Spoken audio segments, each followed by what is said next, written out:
போடா டே போட, கழுதைக்கு தெரியுமா கற்பூர வாசனை இப்படின்னு ஒரு பழமொழியை கேள்விப்பட்டிருப்போம்.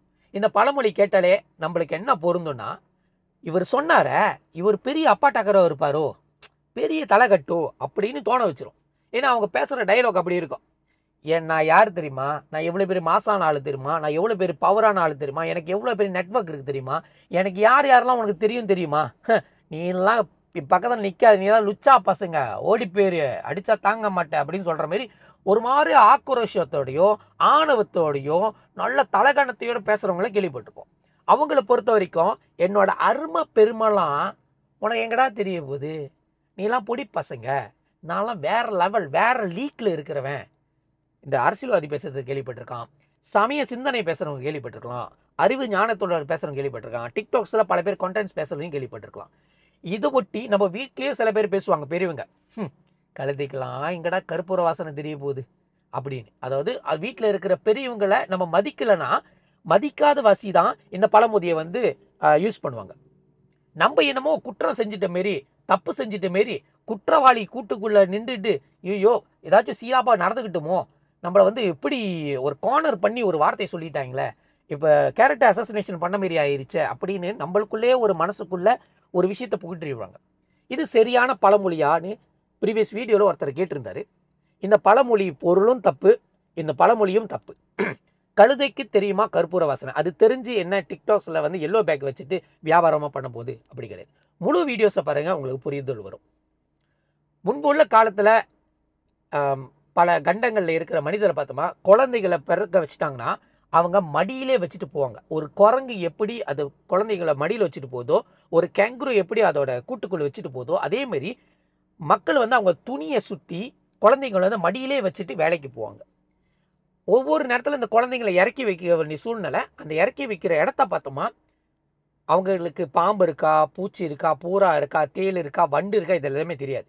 ஸோ அதனால் சுத்தப்படுத்தி அந்த இடத்துல உட்காந்துருக்கணும், வேலைக்கும் போக முடியாது. அப்போது தமிழர் மரபுக்கு முக்கியமான காரணமாக இருந்த ஒரு காலகட்டம், ஒரு அங்கமாக இருக்கும்போது விவசாயியாக இருந்த தமிழர்கள், அப்போல்லாம் அந்த தமிழர்கள் ஹிந்துக்களாக இருந்தாங்களா இந்தியர்களாக இருந்தாங்கன்னு சொல்லிட்டு ஒரு பெரிய கேள்விக்குறி இருக்குது. அந்த ஜானருக்குள்ளே வரல. பட் மரபு, தமிழ் மரபுன்னு சொல்கிற ஒரு விஷயம் இருக்குல்ல, அதை எம்பசைஸ் பண்ணப்பட்ட ஒரு காலகட்டம். அப்போது கற்பூரம் என்று ஒரு வார்த்தையை வந்து எம்பசைஸ் பண்ணியிருந்தாங்க. அதாவது அந்த ஒரு காலகட்டத்தில் கற்பூரம் என்ற ஒரு வார்த்தை வரதா இருந்தால் அது வந்து வழிபாட்டு தளத்துலேருந்து வரும், அது வணங்குறவங்கிட்டேருந்து தான் வரும். இந்த கற்பூரம் என்ற ஒரு விஷயத்த சாமிக்கு மட்டும் இல்லை, அங்கே இருக்கிற ஒளிக்காக யூஸ் பண்ணதும் உண்டு. அப்போது கற்பூரம் என்ற ஒரு பானம், அந்த ஒரு விஷயம், அது வந்து ஒரு வகையான நறுமணம் தரும். இப்போ நம்ம கற்பூரம் எடுத்து மூக்குக்கிட்ட வச்சா இது கற்பூர வாசனை அப்படின்னு தெரியும். இந்த கற்பூரம் என்ற ஒரு வாசனை சாதாரணமாக இன்னொரு செடி கொடிகளில் கிடைக்காது. குறிப்பாக ஒரே ஒரு செடியில் மட்டும்தான் அந்த வாசனை அதேமாரி ஈக்குவலாக கொடுக்கும். அந்த வாசனை தரவே கொடுக்குற செடி பேர் வந்து கழுன்னு கூப்பிடுவாங்க. இந்த கழு என்ன செய்யும்னா, இந்த வாடைக்கு, கழு என்றோட வாடைக்கு சுற்றி எறும்பு, தேள், பாம்பு, பூரா, கடிவிட விஷங்கள், கடித்துயரங்கம் அப்படின்னு சஸ்தியில் இருக்கும். இந்தமாரி விஷம் கொண்ட இந்த சின்ன சின்ன மிருகங்களால் துன்புறுத்தி படும் நம்மளுக்கு இதுலேருந்து ஒரு விடுவு கொடு அப்படின்னு சொல்கிற மாரி அந்த வாக்கியம் இருக்குல்ல, இந்தமாரி மிருகங்கள்னால இந்த கழு கிட்ட போகவே முடியாது. அதனால அப்போ உள்ள இந்தியர்கள், அப்போ உள்ள தமிழர்கள், அப்போ உள்ள இந்துக்கள், இப்படி சேர்த்து வச்சு பேசுறத கொஞ்சம் பெட்டர்னு நினைக்கிறேன். அவங்க என்ன செஞ்சாங்கன்னா, இந்த கழு இலைகளை தேடி அதை நெய்யுவாங்க, ஒரு பாய் மாரி நெய்யுவாங்க. நம்ம பார்த்துருப்போம், கோவில்லாம் இப்போலாம் பிளாஸ்டிக் பாயில் தான் இருக்குது. முன்பு உள்ளலாம் பார்த்தீங்கன்னா, தமிழ்நாட்டில் பார்த்தீங்கன்னா ஒரு பாய், அதாவது வடிவேல் ஒரு பாய் போடுவார் பார்த்தீங்களா, போட்ட கையிட சுருட்டிக்கிட்டு வந்துடும். அந்த பாய் தான் கழு பாயின்னு சொல்லுவாங்க. ஓகே, நம்ம கழு பாய், அதாவது கழு புல்லால் நெய்யப்பட்ட ஒரு பாய். இந்த பாயை நெய்யும் போது கற்பூர வாசனை தந்துச்சுன்னா அதுதான் கழு புல். இதேமாரி புல் பல புல்லுகள் இருக்கும், அது நெய்யும் போது கற்பூர வாசனை வரலன்னா அது வந்து கழுவால் நெய்யப்படாத ஒரு பாயாக தான் இருக்கும். இப்போ கழுவை நெய்யும் போது உங்களுக்கு கற்பூர வாசனை வந்துச்சுன்னா அதுதான் வந்து சரியான பாய். இந்த பாய் எதுக்கு வந்து நெய்யறாங்க, எதற்காக? இப்போ அதுதான் பேக் டு த ஸ்டோரி.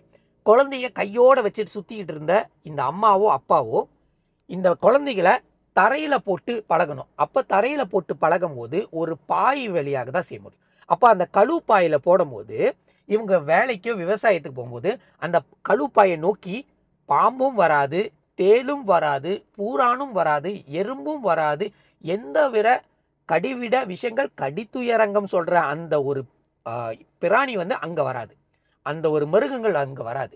அதனால தைரியமாக குழந்தைகளை அந்த பாயில போட்டுட்டு மற்ற வேலைகளை பார்ப்பாங்க. அப்பதான் இந்த பழமொழியே உருவானுச்சு. இந்த கழுப்பாயை நெய்ய போகும்போது கழு தைக்கும் போது தெரியுமாம் கற்பூர வாசனை. அந்த பாயை நெய்யும் போது உங்களுக்கு கற்பூர வாசனை வந்துச்சுன்னா அதுதான் சரியான புல்லு. அந்த புல்லை வச்சு தான் நீங்க பாயை நெய்யலாம். அந்த பாய் வழியாக உங்க குழந்தைகளை போட்டு பத்திரப்படுத்தி வைக்கலாம். இது அழகாக சரியாக செய்யப்பட்ட ஒரு பழமொழியாக இருந்துச்சு. அப்போல விவசாய காலகட்டத்தில் இது வந்து அதிகமாக யூஸ் பண்ணது. அதே நேரத்தில் இந்த கழு புல்லும் சாதாரண கோர புல்லும் ஒரே மாதிரி இருக்கும். அப்போ இதை கண்டுபிடிக்கிறதா இருந்தால் அதை எடுத்து நெஞ்சு பார்க்கும்போது உங்களுக்கு கற்பூர வாசனை வந்துச்சுன்னா அதுதான் சரியான கழு.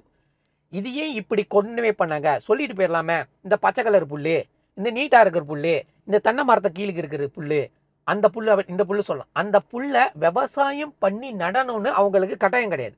இதெல்லாம் காட்டுக்குள்ளே இருக்கிற மூலிகை மரங்கள்.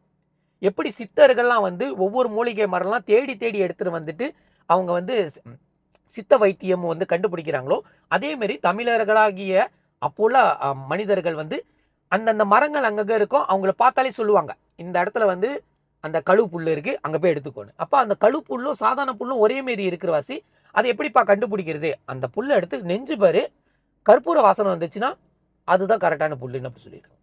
இதுதான் சரியான பழமொழி. இதுக்கு தான் யூஸ் பண்ணாங்க அந்த பழமொழியை.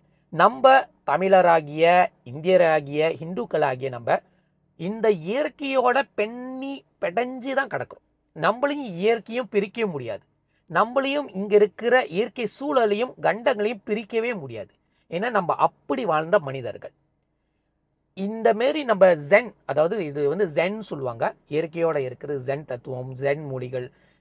இந்த ஜென்குள்ளே இருக்கிற நம்மளுக்கு இங்க இருக்கிற இந்த என்னது செடி கொடிகள் இருக்கிற மருத்துவத்தெல்லாம் வந்து பெரிய ஞானிகள். பெரிய ஞானிகள் நம்ம தாத்தன் பாட்டன் முப்பாட்டன் எல்லாம் கண்டுபிடிச்சது. ஆனால் நம்மளுக்கு இறக்கிட்டாங்களா? நம்ம அதை பயன்பாட்டில் வச்சுருக்குமா கேட்டுமா? ரொம்ப குறைவு. ஏன்னா ஒன்று நம்மளோட அறியாமை, ரெண்டாவது அதான் சயின்ஸ் வந்துடுச்சு. நம்மளுக்கு எதுக்கு இதெல்லாம்? இப்போல்லாம் குப்பைமணி கீரை கிடைக்கிறதே கஷ்டம். எங்கள் தாத்தா தண்டவாளத்து ஓரத்தில் குப்பைமணி கீரை பறித்து விற்றுட்டு அந்த காசை எடுத்து வந்து குடும்பத்துக்கு கொடுப்பாரு. ஏன்னா அந்த குப்பைமணி கீரை சமைச்சு சாப்பிட்டோமோ வயிற்றில் உள்ள புண்ணுலாம் தீரும். இந்தமாரி பலவிதமான செடி கொடி, அதுக்கப்புறம் மரம், இதுலேருந்து எடுக்கப்பட்ட நம்மளோட நோய் தீர்க்கும் வியாதிக்கு எடுக்கப்பட்ட பலவிதமான மூலிகை நம்ம தமிழ் மரபிலே இருந்திருக்கு. ஆனால் அது இறக்கப்பட்டதா கேட்டோமா? ரொம்ப குறைவு. பல புத்தகங்கள் இருக்கு. ஆனால் அதெல்லாம் திருப்பி நம்ம பயன்பாட்டில் கொண்டு வரமா கேட்டால் அதெல்லாம் தேவையில்லை. அதான் ஒரே ஒரு மாத்திரை போட்டால் தலைவலி போயிருத, ஒரே ஒரு மாத்திரை போட்டால் வயிற்று வலி போயிருதா, அப்படி போய்ட்டுரு. அப்போ உள்ள காலகட்டத்தில் திருநாவுக்கரசு வயிற்று வலிக்கு பல மூலிகை இருந்தும், பல சமணர்கள் பல விதமான சயின்ஸ் மூலிகை கொடுத்தும், இருக்கிற சித்தரோட மூலிகை கொடுத்தும் தீராத நோய் இறுதியில இயற்கை வடிவில குற்றாரினவாறு விளக்ககிலேர் கொடுமை பல செய்தன நான் அறியேன்னு சொல்லி இந்த பாடல் வழியாக அவர் படித்த பாடல்ல வைத்த வழி தீர்ந்துச்சான்.